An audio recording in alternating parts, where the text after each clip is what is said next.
The Remington rifle shook in Hank Whitaker's calloused hands as he gazed at the woman who'd warmed his bed for 10 stormy nights. Isabella Torres knelt in the fresh powder outside his remote cabin, her dark curls cascading over sun-kissed shoulders, her olive skin shimmering with melting flakes. In her slender fingers, a faded tintype of the man Hank had gunned down 4 years back. "I rode here to end you, Hank Whitaker," she murmured, her voice cracking like a frozen branch. But now, the gale whipped through the Bitterroot Mountains, carrying echoes of betrayal and longing. Hank's finger tightened on the trigger. This stunning, lethal stranger had played him like a fiddle, exploiting his solitude, making him feel vital again at 62, when he'd long since interred his soul with the ghosts of his past. Yet Isabella's sobs rang true. The way her form had quivered beside his wasn't an act. And now, 7 hardened riders thundered through the blizzard, hell-bent on slaughtering them both.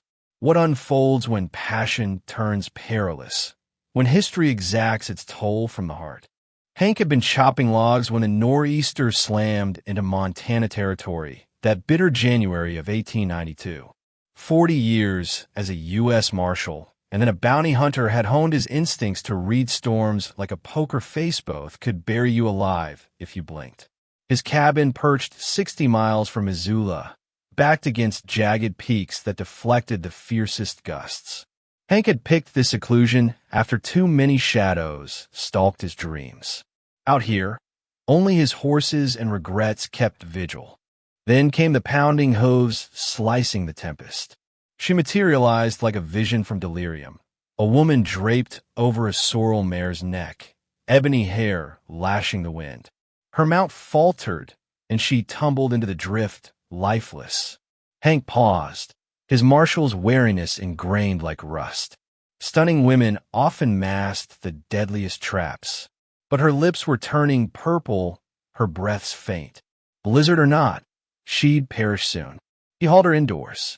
Her attire whispered secrets, a silk blouse under a man's duster, boots supple as kid leather. No ranch hand owned such finery, yet her palms showed scars from toil enigmas bundled in faint beauty. Hank stoked the hearth, brewed coffee strong as tar. Turning, he met hazel eyes and a Latin face, guarded as a trapped coyote. "Where am I?" Her accent hinted at Arizona territory, melodic and deep. "My place." You almost froze solid. Hank stayed back, mug offer like a truce. "Name's Hank." "Isabella," she said, fingers grazing his as she took it. Even chilled, her touch jolted him like a live wire. She claimed she was heading to Butte for a teaching job, her old boss in Tucson bankrupt.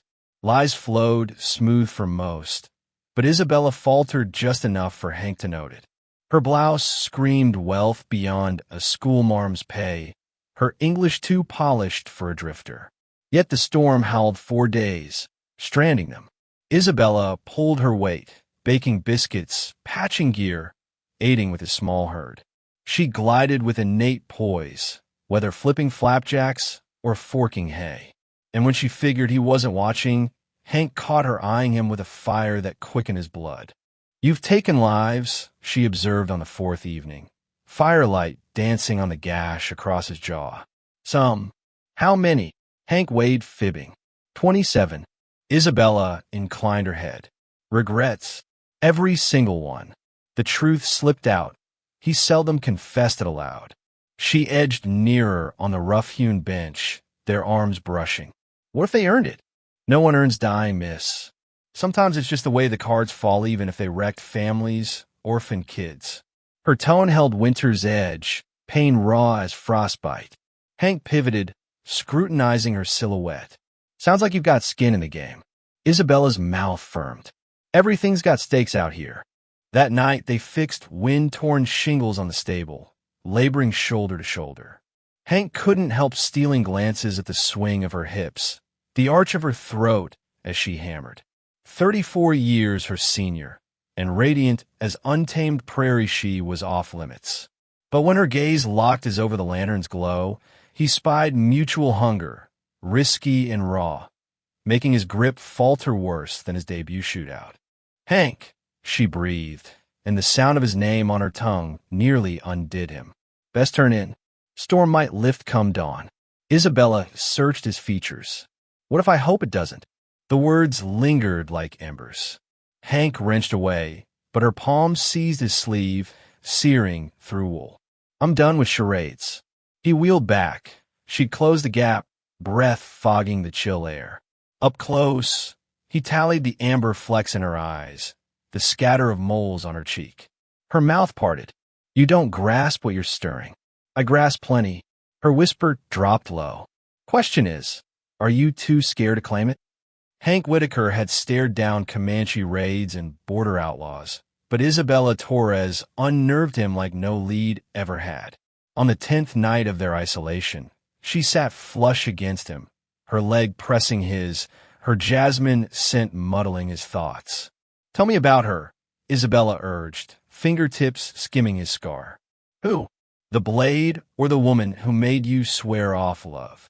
Her caress trailed his stubble. "Not the steel, the one who shattered you." Hank clasped her hand. "Stop." "Why? 'Cause I'm too fresh, too risky? Or 'cause you crave me too fiercely?" The hearth popped. Winds shrieked through furs.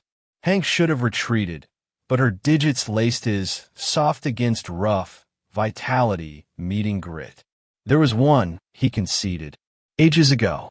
She perished 'cause my enemies followed me home." "I'm not her." "No." Hank eyed Isabella's defiant chin. How flames gilded her complexion. "You're a whole other storm." Isabella leaned in, breath heating his collar. "What kind am I, Hank?" He couldn't reply, couldn't think beyond how her blouse hugged her form, rekindling youth in his veins. When she kissed the vein at his neck, his barriers crumbled. "Isabella." His voice rasped. "Touch me," she urged against his flesh. "Please." His palms encircled her waist, slim and yielding. She was flame and satin under his hands, all he'd forsaken desiring. As she straddled him, skirt hiking her thighs, Hank surrendered restraint. Their initial kiss savored of whiskey and frenzy. Isabella's hands knotted in his graying locks, drawing him deeper.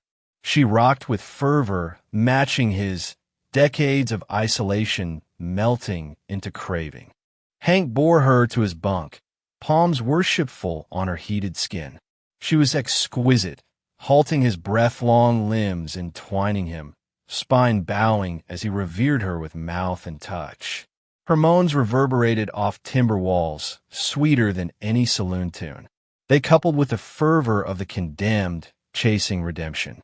Isabella yielded utterly, withholding naught, and Hank Lord Forgive Him claimed it all, branding her till she shuddered, gasping his name like absolution. After, she nestled on his chest, mapping scars tenderly. "I could linger forever. You merit more than a worn-out ex-marshal." Isabella propped up, hazel eyes blazing. "You're unbreakable, the toughest I've known." Hank yearned to trust it. For 10 idyllic days, he nearly did. Then Isabella slipped. She forgot her valise by the hearth while feeding the mounts. Hank wasn't one to rummage a lady's things, but 27 kills preached survival over etiquette. Inside, under linens and bullets, lay the tintype, a dashing young Latino, cocky with Isabella's same fierce jaw. Ramon Torres. Hank's veins iced. For years prior near Flagstaff, Ramon Torres had pilfered livestock from spreads far and wide. When Hank cornered him, the kid was quick draw, but not quick enough. Isabella was Ramon's sister. She'd come for vengeance. Returning, frost in her tresses, Isabella halted at the sight of the image in his grasp. Her color drained, then steeled. "You figure it out." "Yeah." Hank's tone was flat. "How long till you struck?" Isabella shut the door on the squall. "I meant to from night one put lead in your ticker." "What held you?" Tears gleamed in her eyes. "You treated me like treasure, not threat. Holding me like I'd vanish." She advanced, palms out. "Hank, this between yous, it's genuine. I love you." "Love?" Hank barked a sour laugh. "You barely know me. I know you rescued me from death. You're kinda lame colts. Recite verses when alone. You make me feel secure like never before. Her voice fractured. Killing you would have gutted my spirit. Before Hank could retort, mounts stormed the clearing. 7 gunslingers encircled the shack, firearms primed. Victor Mendoza's bellow pierced the gale. Isabella, send out the bastard who dropped our Ramon, or we torch you both. Hank snatched his rifle. Seems your kin tracked us. Isabella clutched his arm. They're no kin now, you are. Victor Mendoza had dogged them across 250 miles of Montana freeze, fueled by clan bonds and vendetta. Hank knew the snarl. Ramon's cousin, nastier than a wolverine, twice as vicious. 30 ticks, Isabella. Victor yelled from adrift. Then bullets fly. Hank loaded up. Remington, Peacemaker, double barrel under the mattress. 7 against 2, but the cabin gave solid cover, tight kill zones. They'll waste you if I yield, Isabella hissed, chambering rounds in Hank's backup with expert ease. They'll waste us regardless. Hank took the front pane. Victor's no partner. How'd you know Victor? Crossed him in New Mexico rustling with your brother. Isabella's features hardened. Ramon wasn't rustling when you shot him. You murdered an innocent defending his spread. The accusation slammed Hank like a slug. He'd been fed Ramon as a thief bounty papers, sworn tales. But Isabella's stare seeded doubt. Someone framed Ramon, using Hank's trigger. Isabella. Victor neared. Your Yankee killer plugged Ramon, cold back shot him like a yellow dog. Liar. Hank growled, uncertainty creeping. Is it? Isabella's gaze probed. Were you there? Did Ramon pull first? Hank strained to recall. The standoff blurred Ramon pivoting, Hank blasting on reflex. Gun reach or surrender? Glass exploded from the first volley. Hank fired back, dropping one of Victor's crew into white. Isabella flanked the rear window. One more down, she called. 5 remain. Lead riddled the walls. Hank heard scraping overhead, someone chimney diving. He swung the scattergun up, booming through the flue. A corpse thudded into coals, sparks flying. Isabella. Victor's plea turned frantic. He's exploiting you. Hank Whitaker slays for coin don't give a damn. He gave me a shot. Isabella roared, blasting at flashes in the pines. More than you. Hank shifted to aid, but agony ripped his shoulder. Victor's round struck home. Blood drenched his plaid, arm deadening. Isabella saw him reel. Hank, keep firing. He wheezed, swapping to lefty. 3 charged the door. Isabella felled one. Hank's scattergun hurled the next airborne. Victor loomed at the busted pane. Peacemaker leveled at Hank's core. Should have stayed retired, lawdog. The revolver thundered. Hank felt the impact hammer his ribs, slamming him back. Legs buckled. He slumped, crimson frothing his mouth, lungs laboring. Isabella's shriek was primal fury, icing Hank's marrow. She whirled, rifle whipping to Victor. The thug reloaded, smug in victory. Wrong. Isabella's blast cored him, twisting him down. She racked and emptied the mag, clicking dry amid sobs. Hank! His whisper drew her. She knelt in his pooling blood, palms staunching the hole. His gasps shortened. Don't you quit on me, she wailed. Not now I've found you. Hank mustered a grin. Reckon we're square. Meaning, your brother, I see it now. He grabbed his brim, not iron. I downed a clean man. Vision fading. Sorry, Isabella. So damn sorry. She kissed his brow. I forgive you.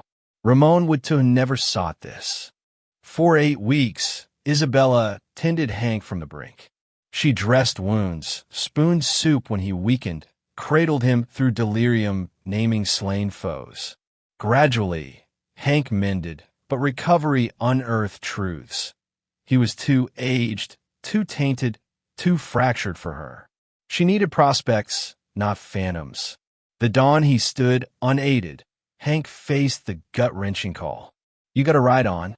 Isabella Torres departed Hank Whitaker's world on a morn when flakes fell gentle as grief.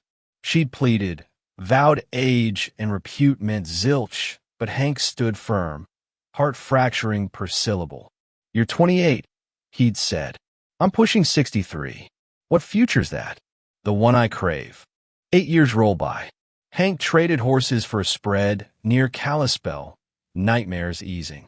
He mastered rest sand sidearm. Locals esteemed the old marshal-turned-rancher, aiding with ailing stock and busted rails. He stayed unwed, untouched by another. Some flame sears so hot, they eclipse all else. Hoofbeats on a crisp spring day no longer startled. Hank glanced from fence mending to spot a woman alighting a bay gelding. She moved with known elegance, now 36, beauty honed by years deeper hazel eyes, life-earned wisdom. "Still recall me, Hank?"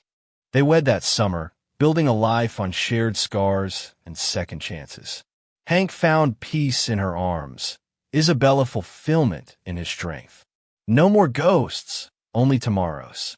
What do you think should age gaps like there's matter in love, or is the heart blind? Was Isabella right to forgive Hank's mistake, or should justice have prevailed? Share your stance in the comments below, and let's debate.